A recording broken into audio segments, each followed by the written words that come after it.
नमस्कार,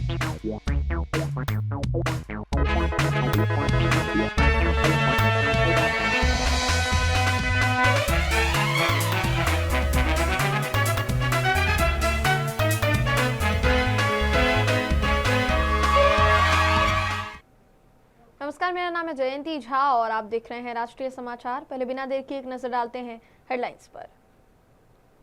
दिल्ली में ईरानी दूतावास पर झंडा आधा झुका। अमेरिकी इजराइल हमले में मारे गए खामने। ईरान ने 40 दिन शोक और 7 दिन छुट्टी की घोषणा। ईरान के सुप्रीम लीडर अली खामनेई मारे गए। अमेरिका इजराइल हमले में मौत। बेटी, दामाद और नाती भी अमेरिकी हमले में मरे। ईरान ने 40 दिन शोक 7 दिन छुट्टी की घोषणा। जस्टिस सूर्यकांत भूपेंद्र पटेल ने आर्बिट्रेशन सेंटर की रखी नींव। गुजरात हाईकोर्ट आर्बिट्रेशन सेंटर में नई वेबसाइट लॉन्च। गुजरात को ग्लोबल आर्बिट्रेशन हब बनाने की पहल। श्रीनगर में अली खामनेई की हत्या के विरोध में प्रदर्शन। लखनऊ में खामनेई के समर्थन में शिया समुदाय सड़कों पर उतरा। प्रदर्शनकारियों ने अमेरिका इजराइल के हमलों की निंदा। अवैध घुसपैठ पर चित्रावाग का विधान परिषद में आरोप। लोकल मराठी फेरी वालों और कोली समुदाय का उठाया मुद्दा। पारंपरिक व्यवसाय पर किया खतरे का दावा। दिल्ली में ईरानी दूतावास ने सुप्रीम लीडर अली खामनेई की मौत के बाद अपने राष्ट्रीय झंडे को आधा झुका दिया है। उनके निधन पर शोक व्यक्त करने का एक प्रतीक इसे माना जा रहा है। खामनेई की मौत अमेरिका और इजराइल के संयुक्त हमलों में हुई है, जिनमें उनके आवासीय परिसर और आधे पर भारी बमबारी की गई थी। ईरानी अधिकारियों ने 40 दिन के राष्ट्रीय शोक और 7 दिन की सरकारी छुट्टी की घोषणा की है। खामनेई 1989 से ईरान के सुप्रीम लीडर थे और उनके शासन के दौरान देश ने अंतर्राष्ट्रीय विवाद से लेकर अमेरिकी प्रतिबंध, विरोध प्रदर्शन और मध्य पूर्व में राजनीतिक टकराव सब कुछ देखा है। उनके निधन को 1979 की इस्लामिक क्रांति के बाद ईरान के लिए सबसे बड़ा झटका माना जा रहा है। दिल्ली में ईरानी दूतावास का झंडा आधा झुका न केवल शोक प्रकट करने का प्रतीक है, बल्कि ये वैश्विक राजनीति में ईरान की स्थिति और खामनेई की भूमिका के महत्व को भी दर्शाता है। मिडिल ईस्ट के हालात तनावपूर्ण नजर आ रहे हैं। अब ये दावा है कि अमेरिका इजराइल के संयुक्त हमलों में ईरान के सुप्रीम लीडर अली खामनेई की मौत हो गई है। रिपोर्ट की माने तो तेहरान स्थित उनके नजदीक और अतिक्रमणकारी परिसरों पर भारी बमबारी हुई, जिसमें करीब 30 बम गिराए जाने की बात कही गई। ईरान ने 40 दिन के राष्ट्रीय शोक और 7 दिन की सरकारी छुट्टी की घोषणा की है। इससे पहले डोनाल्ड ट्रंप और बेंजामिन नेतन्याहू ने भी उनकी मौत का दावा किया था। हालांकि आधिकारिक अंतर्राष्ट्रीय पुष्टि जो है वो अब की जा रही है। 1989 से सत्ता में रहे खामनेई की मौत को 1979 की इस्लामिक क्रांति के बाद ईरान के लिए सबसे बड़ा झटका माना जा रहा है। लंबे समय से जो तनाव मिडिल ईस्ट में चल रहा था, उसके बाद ये खबर न सिर्फ ईरान में खामनेई के समर्थकों के लिए धक्कादायक है, बल्कि दुनिया भर में जितने भी खामनेई के समर्थक हैं इस वक्त वो इस पूरी खबर से स्तब्ध है। हालांकि ये देखने वाली बात होगी कि अब इस खबर को लेकर और क्या क्या जानकारी सामने आती है।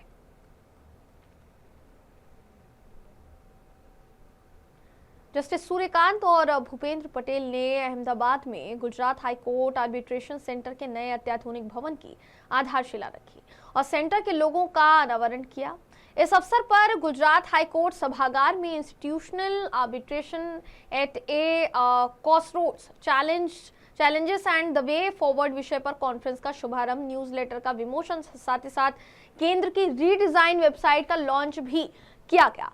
अपने संबोधन में मुख्य न्यायाधीश ने कहा कि मजबूत भौतिक और डिजिटल इंफ्रास्ट्रक्चर आधारभूत संरचनाओं की जरूरतें बढ़ती है और यही कारण है कि अंतर्राष्ट्रीय संस्थाओं का भरोसा खुलता है। वहीं मुख्यमंत्री ने कहा कि प्रधानमंत्री नरेंद्र मोदी के नेतृत्व में भारत को वैश्विक आर्बिट्रेशन हब बनाने की दिशा में ये पहला महत्वपूर्ण कदम माना जा रहा है, जो ईज ऑफ डूइंग बिजनेस को बढ़ावा देगा और न्यायिक अवधारणाओं को ज्यादा निष्पक्ष और असरदार बनाएगा। जम्मू कश्मीर और उत्तर प्रदेश में ईरान के सुप्रीम लीडर अली खामनेई की अमेरिका इजरायली हमलों में हत्या के विरोध में व्यापक प्रदर्शन हो रहा है। श्रीनगर में कश्मीरी शिया मुसलमानों ने सड़कों पर उतरकर खामनेई के समर्थन में नारे लगाए और अमेरिकी व इजरायली कार्यवाही की निंदा की।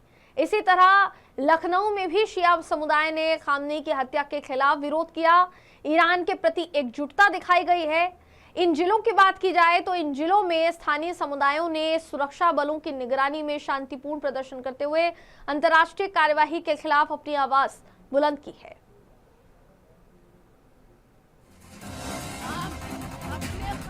रहबर को जिनको धोखे से मारा गया, जिनकी नस्लों में गद्दारी है, जिनकी नस्लों में धोखेबाजी है, उन्होंने धोखे से मारा मेरे खामिनेई को। खामिनेई मेरा शेर था, शेर, और कल भी शेर था, आज भी शेर है, कयामत तक शेर रहेगा। एक खामिनेई मरेगा, 1000 खामिनेई ऊपर। हम माँ ने बेटे जने हैं कुर्बानियां देने के लिए। लानत है अमेरिका और इस्राइल पर, लानत बेशुमार। ये यजीदी हैं, ये गद्दार हैं, ये धोखेबाज हैं, इनसे कभी वफा नहीं हो सकती है। इनकी नस्लें गद्दार हैं, धोखेबाज हैं। बड़ी अफसोसनाक खबर आज ये ईरानी मीडिया के ज़रिए से पता चली। देखिए, जो इजराइल ने और अमेरिका ने कल हमला किया था, वही हमला आतंकवादी हमला कह जाता है, दहशतगर्दी कही जाती है कि खाड़ी में, पूरी खाड़ी को आज जंग में डाल दिया है और पूरी खाड़ी में जो हालात हैं वो आप सब लोग देख ही रहे हैं। मैं ये समझता हूँ कि दुनिया को ये समझ लेना चाहिए कि अमेरिका और इजराइल किस तरीके से पूरी दुनिया में खूंरेज़ी, नफ़रत और दहशतगर्दी फैला रहे हैं। आग़ाए ख़ामनेई की जो शहादत की बात है, मैं समझता हूँ वो किसी एक मुल्क के लीडर नहीं थे, बल्कि वो हर मज़लूम के लीडर थे, हर मुसलमान के लीडर थे, हर इंसान के लीडर थे। उन्होंने हमेशा मज़लूमों की हिमायत में आवाज़ को बुलंद किया है। आज जिस तरीके से आग़ाए ख़ामनेई को शहीद किया गया, बहुत अफसोसनाक खबर है, बहुत अफसोसनाक मरहला है। मैं समझता हूँ कि ईरानी कौम जो एक गयूर कौम है, उसका वो महबूब लीडर जिसको आज शहीद कर दिया गया है, वो जो ना करे कम है। क्योंकि जिस तरीके से कल से हमले पूरे मिडिल ईस्ट में किए जा रहे हैं, मैं समझता हूँ उनका वो लीडर अब उनके दरमियान नहीं रहा है, उनको वो रोकने वाला नहीं रहा है। अब जो जंग हो रही है वो किस मरहले में पहुँचेगी किसी को नहीं मालूम है, लेकिन इतना मुझे यकीन है कि जीत इंशाअल्लाह ईरान की होगी, कामयाब इंशाअल्लाह ईरान होगा। बहरहाल कि जो आग़ाए ख़ामनेई की रेलत है पूरी दुनिया के मुसलमानों के लिए और मजलूमों के लिए एक गम और एक सदमा है। देखिए, जो खबर आ रही थी खामनेई साहब के हवाले से, जो खबर आई है वो खबर सही है और एक अजीम लीडर को आज हम लोगों ने खो दिया है। और ये कोई पहला मौका नहीं है जब हमने किसी लीडर को खोया हो, मगर हाँ, हम दुनिया वालों से इतना जरूर कहना चाहेंगे कि इस अजीम लीडर की मौत हम भूले नहीं है। और ये बात हम अपनी नस्लों को ही बतलाएंगे और हमारी नस्लें इस बात को हमेशा याद रखेंगी कि किस तरीके से रोजे की हालत में हमारे अजीम लीडर को धोखा दे करके अमेरिका और इस्राइल जलील लोगों ने शहीद किया है। देखिए, मैं तो साफ बात करना चाहूंगा कि मुसलमानों में एक तबका ऐसा है जो इमाम हुसैन अलैहिस्सलाम के रास्ते पे चलता आया है और जिसका हमेशा से ये कहना रहा है कि हम मजलूम की हिमायत में आवाज उठाते रहेंगे। आज खामनेई साहब की शहादत हुई, मगर मैं दुनिया वालों से ये कहना चाहता हूं कि वो इस बात का जवाब दे खामनेई साहब की शहादत हुई किस लिए, अमेरिका से दुश्मनी क्यों थी, इसराइल से दुश्मनी क्या थी। सिर्फ उनकी दुश्मनी ये थी कि वो मजलूम फिलिस्तीनियों के हक में आवाज उठाते रहे, दुनिया खामोश रही। और जो भी ईरान के तरफ और ईरान की तरफ से नहीं बोला है, मैं उनको यही कहूंगा, वो नाम के मुसलमान हो सकते हैं मगर हकीकत में वो सब के सब यजीद के तरफदार हैं। और जो हुसैनी है वो हमेशा मजलूम की तरफदारी करता आया है। और ये सिलसिला ऐसा नहीं है खामनेई साहब की शहादत के बाद खत्म हो जाएगा, ये शहादत हमारी मीरास और इंशाअल्लाह ये सिलसिला इसी तरीके से आगे चलता। एक तरफ अंतर्राष्ट्रीय सियासत में खलबली मची हुई है तो वहीं दूसरी तरफ देश की सियासत में भी खलबली मची हुई है। महाराष्ट्र बीजेपी महिला प्रदेश अध्यक्ष और विधायक चित्रा वाघ ने मुंबई में अवैध तरीके से रह रहे बांग्लादेशी और बाहरी लोगों के मुद्दे को लेकर विधान परिषद में जोरदार आवाज उठाई। चित्रा वो ये मांग उठाती हुई नजर आई, आरोप लगाती हुई नजर आई कि अवैध घुसपैठ की वजह से लोकल मराठी फेरी वालों, कोली कम्युनिटी और पारंपरिक व्यवसायों के साथ अन्याय हो रहा है। उन्होंने कहा मेयर की जिम्मेदारी सिर्फ पानी, मीटर और गटर तक सीमित नहीं होती, बल्कि मुंबई की नींव माने जाने वाले कोली, आगरी और भंडारी समुदाय की रोजी रोटी की रक्षा करना भी प्रशासन की जिम्मेदारी है। आज हमारे गटनेता विधायक प्रवीण भाऊ दरेकर, इन्होंने बहुत ही महत्वपूर्ण ऐसी लक्ष्यवेधी बांग्लादेश घुसखोरों के बारे में सभागृह में चर्चा के लिए ले आए थे और उसमें बहुत सारे मुद्दे ये वहाँ पे उस पर चर्चा हुई। जो स्थान है जहाँ जहाँ पे बांग्लादेशी घुसखोरों का वास्तव्य है, वो अनेक विधायकों ने, खुद प्रवीण भाऊ ने भी, मिलिंद नगर हो, इससे पहले हमारे प्रसाद लाड विधायक जी है, उन्होंने वडाला, दादर में जो कुछ हो रहा है फेरी वालों के साथ, ये सारे मुद्दे वहाँ पे उठाए गए, जिसके लिए पुलिस गृह विभाग से हमें जवाब भी आया है। लेकिन मुझे ऐसे लगता है कि ये जो गंदगी हुई है, ये आजकल में हुई गंदगी नहीं है, ये 50-60 साल से चल रही गंदगी है, जिसे 2-3 साल में साफ नहीं कर सकते। लेकिन जिस प्रकार का योगदान महाराष्ट्र की सरकार इसमें कर रही है, तो मुझे पूरी उम्मीद है कि आने वाले दिनों में ये जो बांग्लादेशी घुसखोरों का जो विषय है वो महाराष्ट्र से ज़रूर हद पार होगा। बहुत उदाहरण वहाँ पे दिए गए। दादर में जो हिंदू बहुल, मराठी बहुल इलाका है, वहाँ पे भी अगर हम देखें तो किस प्रकार से कोविड के आसपास, 2020 के आसपास अगर आप देखेंगे, आप सर्वे भी कर लीजिए, अचानक से 60-70% बांग्लादेशी मुस्लिम वहाँ पे हॉकर्स के रूप में आए। 0 नंबर है, ये 0 नंबर कुछ कहा जाता है, और 0 नंबर के माध्यम से वहाँ पे शमशुद्दीन और एक जमालुद्दीन, ये दोनों जो है वो रोहिंग्या के लिए फंड रेज कर रहे थे। जब जाके हमारी भाजपा माहिम की जो हमारी पदाधिकारी है, अक्षता तेंदुलकर हो या साखरकर जैसी हमारी ताई हो, ये जब उनको जवाब पूछने गए, सवाल पूछने गए, तो ये हुआ कि इन्हीं के ऊपर कार्रवाई हुई, केसेस दर्ज हुए, और आज भी ये केस पीछे लेने के लिए उनके ऊपर दबाव किया जाता है। आज जिस प्रकार से बांग्लादेशी जो हॉकर्स है, आप जाके खुद देख सकते हैं, जब हम कार्रवाई के लिए बोलते हैं तो कहा जाता है कि आधार कार्ड है। आधार कार्ड अगर आप देखेंगे तो 90% आधार कार्ड, उनके ऊपर जन्म की जो तारीख है वो है 1 जनवरी। ये आधार कार्ड कहाँ बने हैं? ये फेक आधार कार्ड जो बन रहे हैं, इसके ऊपर भी कार्यवाही करने की कठोर ऐसी मांग हमारे नेता प्रवीण भाऊ दरेकर जी, इन्होंने वहां पे की है। इसी मुद्दे पर राज्य के गृह राज्य मंत्री ने भी जवाब दिया और ये कहा कि पुलिस इस पूरे मामले में लगातार कार्यवाही कर रही है और किसी भी तरह का समझौता नहीं किया जाएगा। योगेश कदम ने जो बयान दिया है वो भी फिलहाल चर्चा का विषय बना हुआ है। महानगरपालिका असेल आणि पोलीस असेल, ह्यांच्यावर ज्या हॉकर्सच्या बाबतीत ज्या संयुक्त कारवाया होत आहेत, त्या कारवाई करत असताना पोलीस विभागाने तिथे खात्री करून घेतली पाहिजे की आपण जे काही आपण जर का आपण एखादा फिरवलं तिथून आपण उचलत असू, त्याचे डॉक्युमेंट ताब्यात घेणं आणि त्याची सगळी इन्फॉर्मेशन तिथे मिळवणं, ह्या पद्धतीने आपण संयुक्त कारवाया आपण ज्यावेळेस आता आपण करायला सुरुवात केली आहेच, आणि त्याच अनुषंगाने ज्यावेळेस तो पुन्हा तिकडे येणार नाही ह्याची आपण खात्री महानगरपालिकेकडून आपण करून घेतो, आणि ती कारवाई करत असताना जे काही डॉक्युमेंट आपल्या ताब्यात आल्याच्या नंतर जर का आपल्याला तो बांग्लादेशी आढळला तर आपण त्याला डायरेक्ट आपण त्याला रिपोर्ट करतोय। त्यामुळे तो सभापती महोदय मी आपल्याला आश्वस्त करतो जर का अनधिकृतरित्या जर का घुसखोरी करून एखाद्या बांगलादेशींना पोलीस विभागाने पकडलेलं असेल तर त्यांच्यावरती जी कारवाई चालू आहे ती त्या कारवाईमध्ये कुठेही कॉम्प्रोमाइज होणार नाही। उत्तर प्रदेश के मुख्यमंत्री योगी आदित्यनाथ ने अर्जुन अवार्डी और पैरालंपियन तीरंदाज शीतल देवी, साथ ही साथ भारतीय महिला तीरंदाजी टीम से मुलाकात की। इस दौरान उन्होंने खिलाड़ियों के उत्कृष्ट प्रदर्शन की सराहना करते हुए उन्हें शुभकामनाएं दी और कहा कि प्रदेश और देश को उनकी उपलब्धियों पर नाज है। मुख्यमंत्री ने आश्वस्त किया कि सरकार खिलाड़ियों को हर संभव सहयोग और बेहतर सुविधाएं उपलब्ध कराने के लिए प्रतिबद्ध है। ताकि अंतर्राष्ट्रीय मंच पर वो भारत का नाम रोशन करते रहे।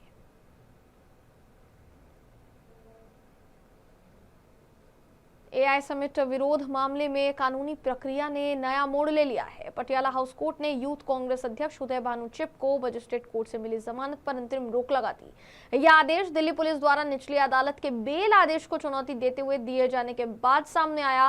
पुलिस का कहना है कि जमानत आदेश में तथ्यों और परिस्थितियों पर पर्याप्त विचार नहीं किया गया, जिसके चलते सेशंस कोर्ट में इसे चुनौती दी गई। कोर्ट ने मामले की गंभीरता को देखते हुए मजिस्ट्रेट के फैसले पर 6 मार्च तक स्टे लगा दिया है। अब इस तारीख को सेशंस कोर्ट में विस्तृत सुनवाई होगी, जहां दोनों पक्ष अपने अपने तर्क पेश करेंगे। इस फैसले के बाद मामले पर राजनीतिक और कानूनी हलकों में चर्चा तेज हो गई है।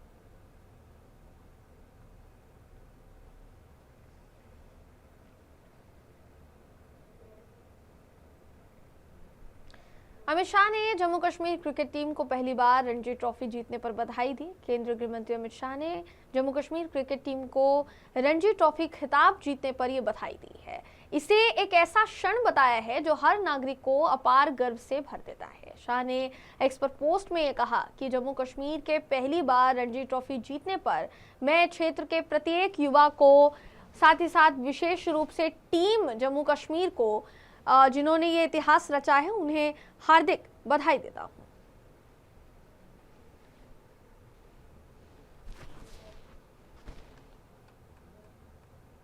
होली के त्योहार को देखते हुए उत्तर प्रदेश सरकार ने यात्रियों की सुविधा के लिए परिवहन विभाग की बसों की संख्या बढ़ा दी है। शहरी से ग्रामीण क्षेत्रों के लिए विशेष बसें चलाई जा रही हैं ताकि त्योहार के दौरान लोगों को सुगम यात्रा मिल पाए। महिला यात्रियों की सहूलियत के लिए बस अड्डों पर महिला शौचालयों की विशेष सफाई व्यवस्था और बच्चों को स्तनपान कराने के लिए अलग डेस्क की सुविधा भी उपलब्ध कराई गई है। क्षेत्रीय प्रबंधक अमरनाथ सहाय ने बताया कि अतिरिक्त बसों के संचालन के साथ सिटिंग व्यवस्था में सुधार, साफ सफाई, ऑनलाइन टिकट बुकिंग और डिजिटल पेमेंट की सुविधा सुनिश्चित की गई है। लंबी दूरी की यात्रा के लिए लॉन्ग ट्रिप पॉलिसी लागू की गई है और यात्रियों से फीडबैक भी लिया जा रहा है। कैसरबाग बस अड्डे से सफर कर रहे यात्रियों ने बसों की संख्या बढ़ाए जाने पर संतोष जताते हुए बेहतर यात्रा अनुभव की बात कही। अभी हम होली पे त्योहार आ गया है, उसमें हम लोगों ने इंसेंटिव प्लान जो चलाए हैं 28 तारीख से 9 तक चलेगा, ताकि हमारे जो क्रू हैं वो 24 घंटे उपलब्ध रहें, हमारी जो बसें हैं वो साफ़ सुथरी हों, हमारे जो टेक्निकल स्टाफ है उसको सही से 31 बिंदु 13 बिंदु चेक करके बसेज निकालें। हमारे बस स्टेशंस में जो बैठने की सुविधा हो वो अच्छी हो, टॉयलेट साफ़ सुथरे हों, महिलाएं जो आती हैं उनके लिए शिशु देखभाल हम लोगों ने कक्ष बनाया है ताकि वो भी परेशान ना हो। ये सब हम लोगों ने चीज़ें की हैं। और हमने होली में नंबर जो हमारी जो परिवहन निगम की फ्लीट है 14,000 है, उसको हम लोगों ने नंबर ऑफ ट्रिप्स उनके एक्स्ट्रा कर दिए, तो लगभग 30% और भी बसेज हमारी उपलब्ध रहेंगी 24 घंटे। छत्तीसगढ़ के सुकमा जिले के सामसेठी ग्राम पंचायत अंतर्गत चिचोरगुड़ा गांव में बदलाव की नई तस्वीर सामने आ रही है। कभी नक्सल प्रभाव से प्रभावित ये इलाका अब शांति और विकास की राह पर आगे बढ़ रहा है। प्रधानमंत्री नरेंद्र मोदी के नेतृत्व में संचालित प्रधानमंत्री आवास योजना और मुख्यमंत्री विष्णुदेव साय की कोशिशों से आत्मसमर्पित नक्सलियों को पक्के मकान दिए जा रहे हैं ताकि वो सम्मानजनक और सुरक्षित जीवन जी पाए।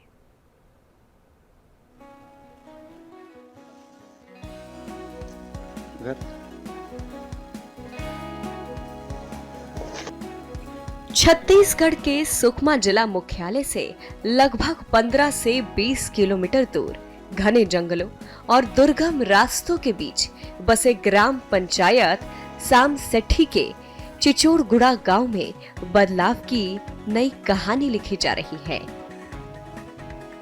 कभी नक्सल प्रभाव की छाया में रहने वाला ये इलाका अब शांति, विकास और पुनर्वास की दिशा में तेजी से आगे बढ़ रहा है। प्रधानमंत्री मोदी के नेतृत्व में संचालित प्रधानमंत्री आवास योजना और मुख्यमंत्री विष्णुदेव साय के प्रयासों से आत्मसमर्पित नक्सलियों को पक्के मकान उपलब्ध कराए जा रहे हैं, जिससे वे सम्मानजनक और सुरक्षित जीवन की ओर कदम बढ़ा सके। बस्तर संभाग के अंतर्गत हिंसा त्याग कर समाजकर्म के धारा में शामिल होने के उद्देश्य से पुनर्वास करने माओवादी कार्य की जीवन सकारात्मक रूप से रहे, इस विषय को ध्यान में रखते हुए शासन द्वारा प्रधानमंत्री आवास योजना के तहत बस्तर संभाग के अंतर्गत पुनर्वासित माओवादी कैडर और नक्सल पीड़ित व्यक्तियों का निवास के लिए आवास का आवंटन की जा रही है, जिसको लेकर आने वाले समय में जिन लोग का समाज में पुनः रीइंटीग्रेशन करने में और अन्य एक सकारात्मक जीवन निर्माण करने के लिए काफी एक सुविधा उपलब्ध हो सकता है और इस दिशा में लगातार सभी जिला में कार्रवाई की जा रही है। सर 2026-31 मार्च को लेकर लगातार प्रधानमंत्री मुख्यमंत्री इस तरह के प्रयास कर रहे हैं, वनवास नीति के तहत भी ये प्रयास हो रहे हैं, इसको विस्तृत। भारत सरकार छत्तीसगढ़ शासन का एक स्पष्ट मंशा है बस्तर संभाग के अंतर्गत नक्सल गतिविधि को पूर्ण रूप से समाप्त करके इलाके में शांति व्यवस्था स्थापित करने के साथ साथ विकास कार्य को भी गति देने का इसी दिशा से लगातार वर्ष 2024 एवं 25 में सुरक्षा बल द्वारा बेहतरीन कार्रवाई करने के परिणाम स्वरूप इलाके में नक्सल गतिविधि काफी हद तक अभी समाप्त हो गई है। इलाके में एक सकारात्मक वातावरण भी निर्मित हो रहा है। आने वाला समय निश्चित रूप से बस्तर संभाग के अंतर्गत नक्सल गतिविधि समाप्त होकर एक नया सकारात्मक पहचान के साथ बस्तर दुनिया के सामने उभर कर आएगा। जिला सुकमा में जो नक्सली पुनर्वास हो रहे हैं उनको शासन द्वारा प्रधानमंत्री आवास योजना अंतर्गत सभी को मुफ्त घर प्रोवाइड किया जा रहा है। ऐसे पूरे बस्तर में 15,000 घर का प्रावधान किया गया है और जो भी नक्सली आत्मसमर्पित करेंगे उसके अलावा जो नक्सल पीड़ित है उनको उस घर के आवास की सुविधा उपलब्ध है। जिला स्तरीय समिति उसके प्रोसेसिंग करके गांव में घर वगैरह बनाती है। जंगलों में भटकते जीवन से मुख्य धारा में लौटे इन परिवारों के लिए ये मकान केवल चार दीवारी नहीं बल्कि एक नई शुरुआत का प्रतीक है। सरकार की मंशा स्पष्ट है, बंदूक छोड़कर विकास की राह अपनाने वालों को सुरक्षा और सामाजिक स्वीकार्यता मिले। चिचोरगुड़ा में बन रहे ये घर इस बात का प्रमाण है कि अब बस्तर में भय नहीं बल्कि विश्वास और विकास की नींव मजबूत की जा रही है। प्रधानमंत्री आवास योजना जो ग्रामीण है उसमें छत्तीसगढ़ के लिए खास करके एक स्पेशल प्रोजेक्ट्स नाम से जो है हमको स्वीकृति मिली है, जिसमें हमारे सुकमा जिला में कुल 2,976 लोग ऐसे हैं जिनको हमने सर्वे किया। सर्वे का मतलब होता है जब वो आत्मसमर्पण करते हैं तब हम देखते हैं कि क्या उनके परिवार में किसी और को पूर्व से लाभान्वित हैं या किसी और अपात्रता के वजह से वो छट तो नहीं रहे हैं। ऐसे सर्वे करने के बाद कुल 1,113 लोग हैं जिनको हमने आवास योजना का स्वीकृति दिया ग्रामीण क्षेत्र में, और उसमें से 1,113 में से 801 लोग ऐसे हैं जिनको कि हमने पहला किस्त दे दिया है, और कुल अभी तक 19 प्रोजेक्ट्स ऐसे हैं जो घर ऐसे हैं जो पूर्ण हो गए हैं। हमारी प्राथमिकता है कि जल्द से जल्द, जैसे किस्त में नियम होता है कि जब आप प्लिंथ लेवल पर चले जाते हैं तब आपको द्वितीय किस्त दी जाती है, तो हम लोग कॉन्टिन्यूसली इसको मॉनिटर कर रहे हैं और जल्द से जल्द कंप्लीट करवाएंगे। इसमें जो है एक जो उनका समाज से दूर जाके बंदूक पकड़ के जो रिवॉल्यूशन की राह पे जा रहे थे उनको हम वापस लाके पुनर्वासित करके उनको मुख्य धारा से जोड़ने के लिए सबसे बेसिक चीज होता है कि वो अपने घर में अपने घर का सपना उनका पूरा हो, और इसलिए हम जो है हम लोग पूरे मिशन मोड में ज्यादा से ज्यादा लोगों को कवर करने का ट्राई कर रहे हैं। साल 2024 से 25 की विशेष परियोजना के तहत इस क्षेत्र में 3 लोगों को आवास प्रदान किया गया है। इस पंचायत में कुल 102 आवास स्वीकृत हुए हैं, जिनमें से 60 से 70 आवास पूर्ण हो चुके हैं और बचे हुए निर्माणाधीन हैं। सरकार की ओर से चावल, दाल सहित राशन सामग्री उपलब्ध कराई जा रही है। सर ये 2024-25 में विशेष परियोजना के तहत 3 लोगों को आवास मिला है सर। एक मड़कम गंगी जो यही घर है, और एक अभी जहाँ गए थे वो है, और एक उधर घर है सर। और टोटल इस पंचायत में 24-25 में टोटल मिला करके 102 घर सेंशन हुए हैं सर। वहाँ से करीबन 60-70 अभी कंप्लीट है और बाकी प्लिंथ लेवल में है। ये जो विशेष योजना है उसमें क्या था, ये लोग कौन हैं, इनको किस तरह की मदद मिलेगी? सर एक आत्मसमर्पित नक्सलेट हैं सर, जिनको सरकार ने विशेष परियोजना के तहत इनको आवास दिलाने का काम किया है। मरखम गंगी मैंने नक्सलवाद तक मत्ताना सिलेंडर कितने इंजे नाकिंग इंजे లోన్ ఇస్తాడు లోన్ ఇస్తాంగి నాకు ఈ నెల 50% నెల బతుకమ్ముతా मुने बत्ती पल मत्ता ये घर बन गया, आपको कैसा लग रहा है? ने लगता है जनक लोन बने मत ने लगता। आपको कुछ पैसा लगा कि सरकार दी है इसको बनाने में आपको? सरकारी। अभी हम एकदम मतलब पहले झोपड़ी घर था, अभी क्या अच्छा मतलब घर मिला तो हम खुशी से रह रहे हैं। पहले कितनी मुश्किलें होती थी? बहुत ज्यादा, मतलब बारिश उरिश में मतलब ऐसे सत में टपकता था पानी। अभी थोड़ा मतलब अवश्य आया तो अच्छा रह रहे। पहले मम्मी जंगलों में भटकना, पापा जंगल भटकना करते थे, अब क्या रिएक्शन है? अभी मम्मी सरेंडर करके अच्छा मतलब घर में मतलब पुनर्वास जैसा होके अच्छा रह रही, मतलब जिंदगी अच्छा मतलब परिवार के साथ जीवन यापन कर रहे हैं। प्रधानमंत्री नरेंद्र मोदी और मुख्यमंत्री विष्णुदेव साई के प्रयासों से चल रही पुनर्वास और विकास की ये पहल सिर्फ घर बनाने तक सीमित नहीं है, बल्कि विश्वास बहाली की एक बड़ी प्रक्रिया है। चिचोरगुड़ा जैसे दूरस्थ गांव में बन रहे ये आवास अब इस बात का स्पष्ट संकेत है कि बस्तर अब बदलाव के दौर से गुजर रहा है। आत्मसमर्पित नक्सलियों को जब छत, पहचान और योजनाओं का सहारा मिलता है तो वे न केवल मुख्य धारा से जुड़ते हैं, बल्कि अपने बच्चों के लिए बेहतर भविष्य की नींव भी रखते हैं।